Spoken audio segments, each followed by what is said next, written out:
Hello Commanders, welcome to episode 23 of Ranked Play with Matthremar. We have a gold farming build for you. Since they substantially increased the gold threshold that you can get from spinning in the day, I've been doing a little bit of toying around to see how can I expedite the process. There's a lot of different ways to do it, and we'll talk about those, but first, if you like what you see here, please do like, subscribe, and hit that notification bell if you want notifications when I drop new videos. Also, if you have any comments or builds that you'd like for me to have a look at or try, please submit those below and I will take a peek. However, let's get right into our gold farm build. Now, I've been using the units that I use for Wicker as my gold farm build.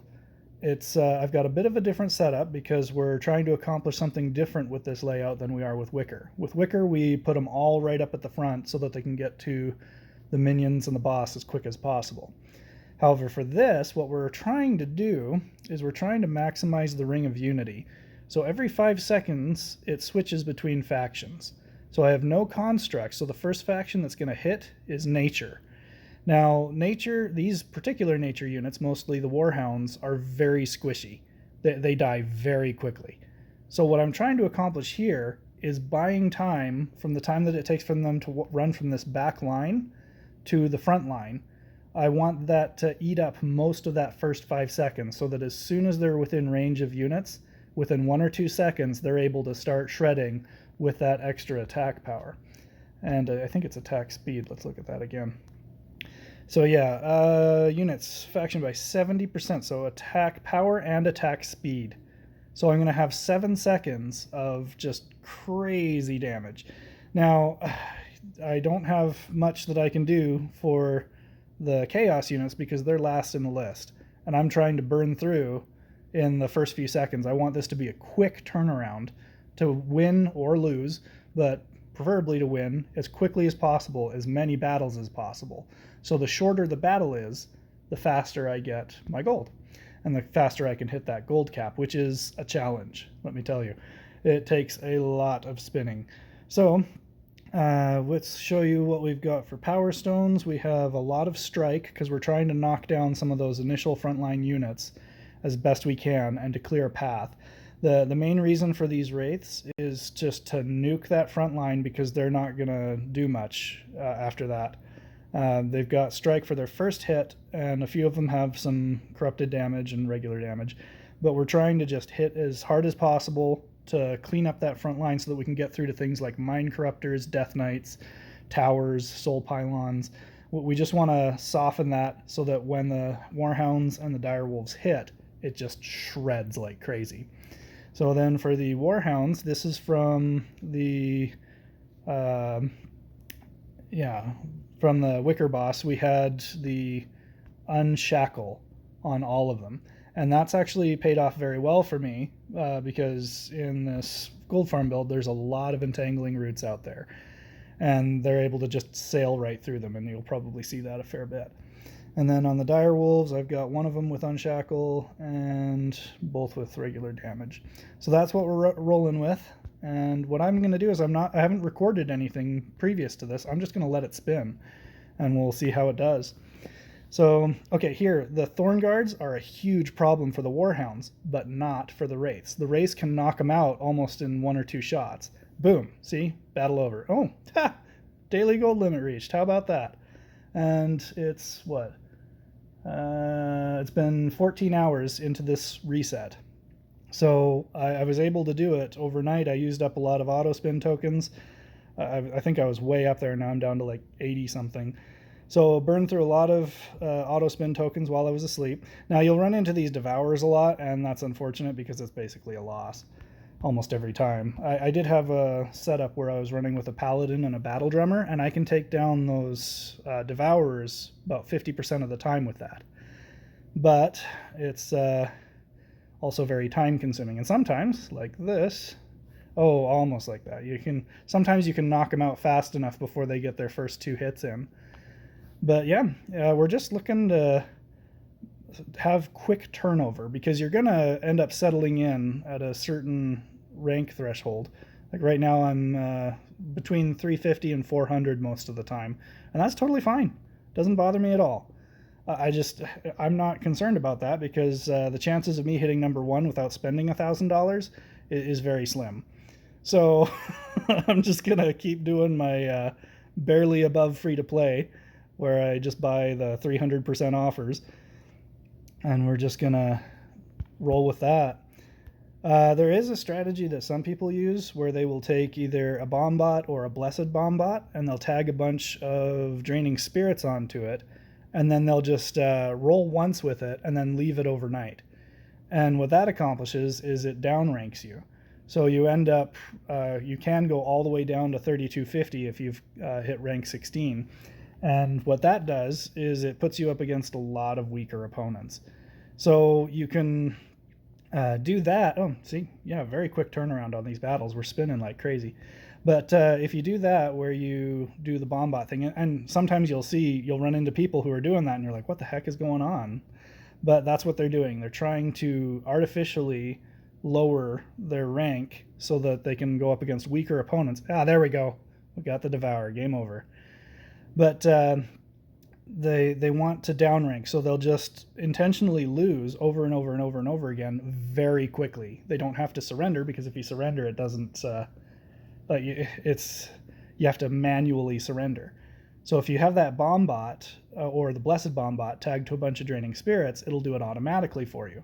Then when you come back and you're spinning with your regular army, you can burn through and win a lot of battles. So that's a strategy. I don't know if Traplight has any problems with that. I can't imagine. But if they do, if we find out about that, we'll let you know in the comments below. But yeah, so it doesn't work every time, obviously. No army does. But that's not what we're concerned about. We just want to burn through as many battles as quickly as possible and flip that gold around and hit that gold cap, because it is a monster of a gold cap. Boom, round over. And you'll see that I've capped out. So once I'm done with this, I switch back to my regular army and just let it get back up into the top 100. I've got two armies right now that end up somewhere in the 60 to 90 range for overall ranking. And I can show you those here in a minute. But anyway, I just wanted to show you how this build functions and why I'm using it for farming gold. Most of these battles are taking, 15 seconds at the most. So never do I go into overtime. Sometimes if there's a huge undead swarm, a chaos swarm, then that may happen where I'm coming up on that devourer, and it just, as soon as it hits frenzy, I'm toast anyway. But yeah, it just so fast, just very quick turnaround. I prefer this over the downranking strategy, because the downranking strategy, you have to spin anyway. You have to go through the victory or defeat screen anyway, which if you're downranking, you're having a defeat screen every time. This way, it's over in 15 seconds anyway. So you've kind of found a middle ground between downranking and having a quick turnaround for wins to without having to dip all the way down to 3250. And I think that's what I like the most about this.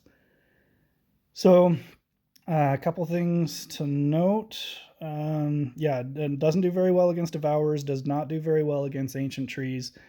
There's a lot of things that will just be an instant loss. And the thing is that I'm not going to be sitting here babysitting this thing. I don't care. It doesn't bother me that I lose, because I lose very quickly.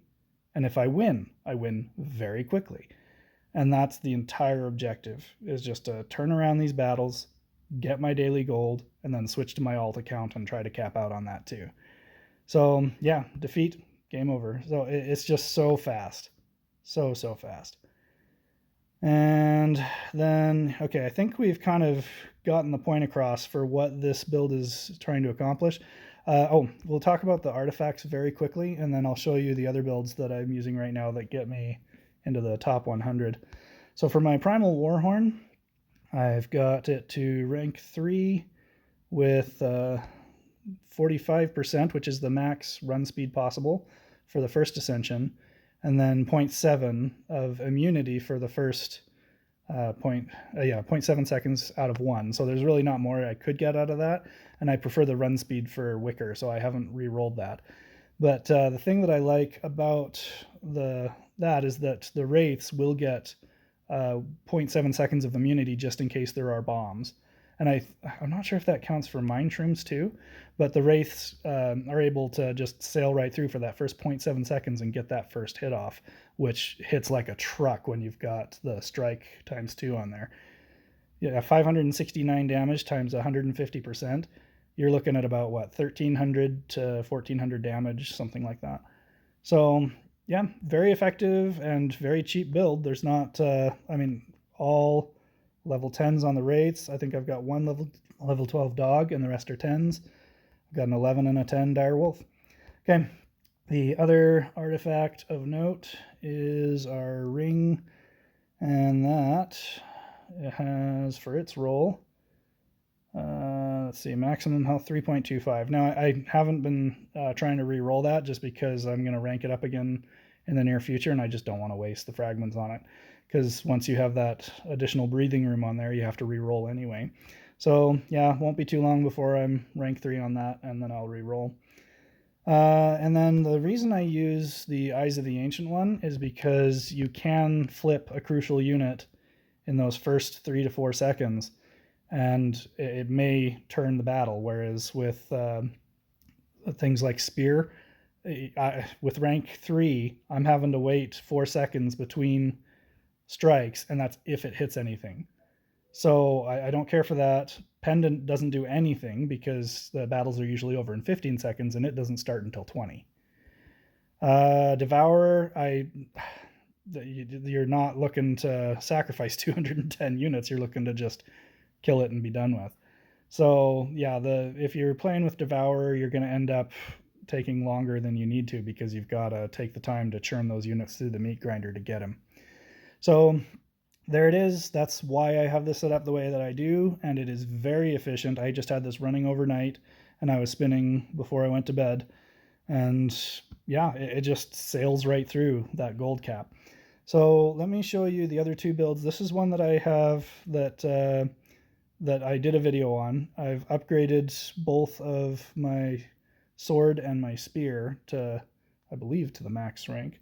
Oh, yeah, I've got one more point that I need to do, but I'm not going to spend gems on it. I'm going to wait till the next raid boss. But yeah, spear and sword are both level 3, and then obviously the skull is level 3. And we'll spin this once just to show you how it works in case you didn't watch that last video, and then we'll show you my other build, which gets me up to about rank 60 and settles in between rank 60 and 100 or so. But yeah, the burn just is a death sentence for anything that doesn't have built-in fire resistance. And even if it does have fire resistance, it does not take long. So the nice thing about this one is the Devourer usually ends up ping-ponging back and forth between the two Phoenix units, and the Draining Spirits usually tag onto it. Oh, yeah. Okay, if I would have been able to clear out those other units, I would have been fine.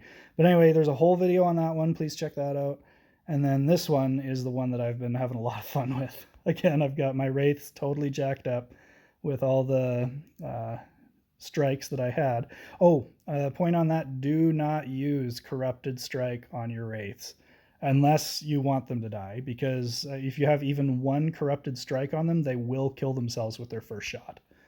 And the reason for that is, if you look at it, 15% of that damage is dealt back to this unit.